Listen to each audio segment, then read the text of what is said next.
आज सदन में भ्रष्टाचार का मुद्दा गूंजेगा। विधानसभा में आज करप्शन को लेकर के विपक्ष सरकार को घेरेगा। 1 दर्जन से ज्यादा विधायक करप्शन पर स्थगन लाएंगे। 15वीं विधानसभा के 8वें सत्र की 26वीं बैठक प्रश्नकाल के साथ आज शुरू होगी और विधानसभा की कार्यवाही जहां पर सदन में आज भी हंगामे के आसार हैं। तारांकित प्रश्नों की सूची में आज 20 प्रश्न हैं, तो वहीं अतारांकित प्रश्नों की संख्या 19 है। किसानों के मुद्दे पर सरकार को विपक्ष घेरेगा। आज फिर से सदन में हंगामा देखने को मिलेगा।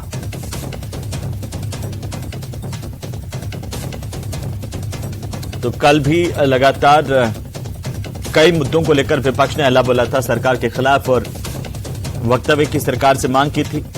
कल 2 महत्वपूर्ण विधेयक जो है वो पारित भी किए गए। आज हंगामे के आसार है क्योंकि करप्शन पर आज विपक्ष एकजुट नजर आ रहा है और विपक्ष की तरफ से ये पहले ही रणनीति बनाई गई है कि आज करप्शन पर सरकार को घेरा जाएगा। पूरी तैयारी के साथ विपक्षी सदस्य आज सदन पहुंचेंगे भ्रष्टाचार के मुद्दे को लेकर के, और जैसे कि भारतीय जनता पार्टी लगातार ये आरोप लगाती रही है। ज्यादा जानकारी के साथ सहयोगी बाबूलाल धायल हमारे साथ जुड़ रहे हैं। बाबूलाल का रुख कर लेते हैं। बाबूलाल, ये आखिरी इस सरकार का सत्र है विधानसभा का और आज क्या रहने वाला है? खासतौर पर हमने कल भी देखा सदन में जमकर हंगामा हुआ। आज क्या फिर हंगामे के आसार है? विपक्ष की रणनीति क्या है? जी, पूरी तैयारी विपक्ष की और पूरे हंगामे के आसार हैं क्योंकि घटनाएं ऐसी हैं। अभी खबर आई है कि जोधपुर में 4 लोगों की हत्या के बाद उन्हें जला दिया गया है, तो वो मामला भी विधानसभा में गूंजेगा। इसके अलावा करप्शन के इश्यू पर आज विपक्ष सत्ता पक्ष पर हमलावर रहेगा। हाल ही में जितनी भी घटनाएं हुई हैं, चाहे पेपर लीक की हुई हैं, चाहे एसीबी के बड़े ट्रैप हुए हैं, चाहे एसओजी की कार्रवाइयां हुई हैं, इस वक्त प्रताप सिंह खाचरियावास मीडिया से रूबरू हो रहे हैं। एक बार पहले उनको सुन लेते हैं। जी, कार्रवाई हो। राजस्थान जो भी विधेयक राजस्थान की जनता के हित में कानून जो बनाया जाता है तो लोगों की परेशानियों को देखते हुए स्टेट में कानून के राज को मजबूत करने के लिए बनाया जाता है। सरकार का एक लोगों को रिलीफ मिलना चाहिए, लोगों के आंख में चमक होनी चाहिए, अपराध रुकने चाहिए। अपराध रोकने के लिए अपराध को बीजेपी कांग्रेस में नहीं बांटा जा सकता। अपराधी कोई भी हो, अपराधी बचे नहीं, ये हम सबकी जिम्मेदारी है। और आज भी जो भी विधेयक आ रहे हैं वो सब जनता के हित में है। और मैं इतना कह सकता हूं, हमारा काम बोलता है। भारतीय जनता पार्टी के साथ एक दिक्कत है कि बीजेपी मुद्दों पर बात नहीं करती, अपनी उपलब्धियों पर बात नहीं करती, अपने काम पर बात नहीं करती। कांग्रेस हमेशा अपने काम गिनाती है कि हमने क्या किया कर्मचारी के लिए, व्यापारी के लिए, मजदूर के लिए, किसान के लिए, विद्यार्थी के लिए। जो हमने किया वो ही बीजेपी, हम तो हमारे काम बताते हैं लेकिन बीजेपी अपना एक भी काम नहीं बता सकती। भारतीय जनता पार्टी झूठ, फरेब और धोखे की राजनीति करती है। रोज झूठ बोलना, झूठे मुद्दे उठाना, सरकार को बदनाम करने की कोशिश करना। क्योंकि जब से चुनाव आए नजदीक तब से बीजेपी बौखलाई हुई है, डरती है। महंगाई रात शिविरों में इतनी भीड़ हो गई, करोड़ों लोग जुड़ गए। तो करोड़ों लोग जब राजस्थान की सरकार के साथ खड़े हो गए, मुख्यमंत्री के कार्यक्रम सफल हो गए, तो उसके बाद बीजेपी डरी हुई है। बीजेपी कुछ भी कर ले। मैं इतना जानता हूं कि बीजेपी के सामने प्रॉब्लम यह है कि उसके डर पैदा हो गया चुनाव का। बीजेपी जानती है कि जनता का समर्थन बीजेपी को नहीं मिल रहा है, इसलिए बीजेपी डरी हुई है।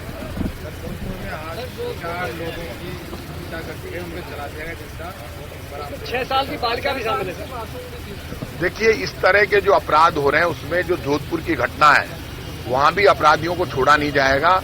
कहीं पे भी इस तरह की जो घटनाएं होती है वो सरकार के लिए चुनौती है। सरकार चुनौती के रूप में उसको स्वीकार करती है। हमारी पुलिस, पूरी सरकार ऐसे अपराधियों को जेल पहुंचाकर सख्त से सख्त कार्रवाई करने के लिए ही कल जैसे कानून ला रही है। कल युवा मोर्चा पर लाठीचार्ज हुआ या विद्यार्थी परिषद कार्यकर्ताओं पर लाठीचार्ज हुआ, उनका कहना है कि लाठी से बीजेपी डरने वाली नहीं है। लेकिन मेरे एक बात समझ में आ रही, मैं तो इतना कहूंगा कि आप कल के लाठीचार्ज को देखिए। हम भी स्टूडेंट लीडर रहे हैं, लेकिन मैं स्टूडेंट लीडर से कहूंगा कि सिर्फ लाठी खाने से नेतागिरी नहीं चलती। हम भी राजस्थान, जयपुर में जनता कर्फ्यू लगाए, 7-7 बार राजस्थान बंद किए, लेकिन हम पुलिस और छात्रों में टकराव ठीक नहीं है। मैं तो छात्रों से भी कहूंगा, पुलिस से भी कहूंगा, बेवजह लाठी खाने की जरूरत नहीं है। अब आरपीएससी में आप घुसने की कोशिश कर रहे हो, कानून हाथ में ले रहे हो, इतना सब कुछ करने की जरूरत ही नहीं है। एक तरफ तो लोग कहते हैं कि हमारा बीजेपी से कोई लेना देना नहीं है, और फिर आप इस तरह का एक्शन लेते हो। मेरा मानना है चाहे विद्यार्थी परिषद हो, चाहे एनएसयूआई हो, हमारा पुलिस से बेवजह टकराव नहीं होना चाहिए, टकराव टलना चाहिए। आप मुद्दे उठाओ, भीड़ इकट्ठी करो, प्रदर्शन करो, लेकिन छात्र राजनीति में बेवजह मुकदमे नहीं लगवाने चाहिए। ये मुकदमे लगते हैं जो बाद में जाकर ठीक नहीं होते। एक दो लोग तो स्टूडेंट लीडर बन जाते हैं, लेकिन बाद में बरसों तक मुकदमे चलते हैं। पता चला कि बच्चे बड़े बड़े हो गए, फिर वो मुकदमे चलते जा रहे हैं, बाद में वो कॉम्प्रोमाइज होते हैं। इसलिए कानून हम हाथ में नहीं ले। जो वीडियोज में देखता हूं उसमें साफ दिख रहा है कि अकेली पुलिस जिम्मेदार नहीं है। जिस तरह की हम हरकत करते हैं वो ठीक नहीं है। कानून हाथ में लेना किसी के लिए भी गलत है। तो प्रताप सिंह खाचरियावास को आप सुन रहे थे। सहयोगी बाबूलाल धायल विधानसभा के बाहर मौजूद हैं और सतीश पूनिया क्या कुछ कह रहे हैं सदन में, सदन के बाहर, वो सुन लेते हैं।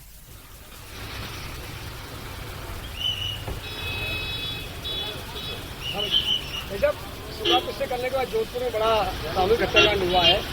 लगातार जिस तरह की प्रदेश में कानून व्यवस्था एक बड़ा मुद्दा बनता जा रहा है, आप क्या कहेंगे? 6 वर्षीय बालिका और 4 लोगों को जिंदा जला ये कहा जाता है बद और बद से बदतर राजस्थान की कानून व्यवस्था के बारे में यदि ये शब्द इस्तेमाल किए जाएं तो अतिशयोक्ति नहीं होगी, बुरा नहीं होगा। हम लोगों ने सदन के शुरुआत में इस कानून व्यवस्था के मुद्दे पर सरकार से ये गुजारिश की थी कि सरकार इस पर अपना जवाब दे कि आखिर क्यों पहली बार 10,92,000 मुकदमे दर्ज हुए, न बलात्कार का सिलसिला रुकता है न हत्याओं का सिलसिला रुकता है। और कल की जो घटना है वो बहुत हृदय विदारक है कि सभ्य समाज में किस तरीके से लोगों को जिंदा जलाया जाता है। ये तभी होता है जब सरकार का इकबाल खत्म होता है। सरकार कानून व्यवस्था के मामले में पूरे तरीके से पंगु और विफल हो गई है और इनका दोषी कोई एक व्यक्ति है और अंतिम व्यक्ति है तो राजस्थान का मुख्यमंत्री अशोक गहलोत है, क्योंकि गृह मंत्री के नाते उनकी नैतिक जिम्मेवारी है। उन्होंने अपने जन घोषणा पत्र में भी जन सुरक्षा की बात कही थी, भाषणों में भी बड़ी लच्छेदार बातें करते हैं, लेकिन उनके पांव के नीचे आग लगी हुई है। उस आग को बुझाने का काम उन्होंने जोधपुर में भी जो नहीं कर पाए, मुझे लगता है कि इतिहास के सबसे विफल गृह मंत्री साबित होंगे। उनका नाम राजस्थान में जिस तरीके से कानून व्यवस्था बिगड़ने के नंबर 1 है, दुष्कर्म में नंबर 1 है, बलात्कार में 1 है, हत्याओं में 1 है, पेपर लीक में 1 है, बेरोजगारी में 1 है, भ्रष्टाचार में 1 है, उसी तर्ज पर मुख्यमंत्री के नाते, गृह मंत्री के नाते अशोक गहलोत भी आज की घटना तो ये साबित करती है कि वो पूरे तरीके से नंबर 1 पर विफल हैं।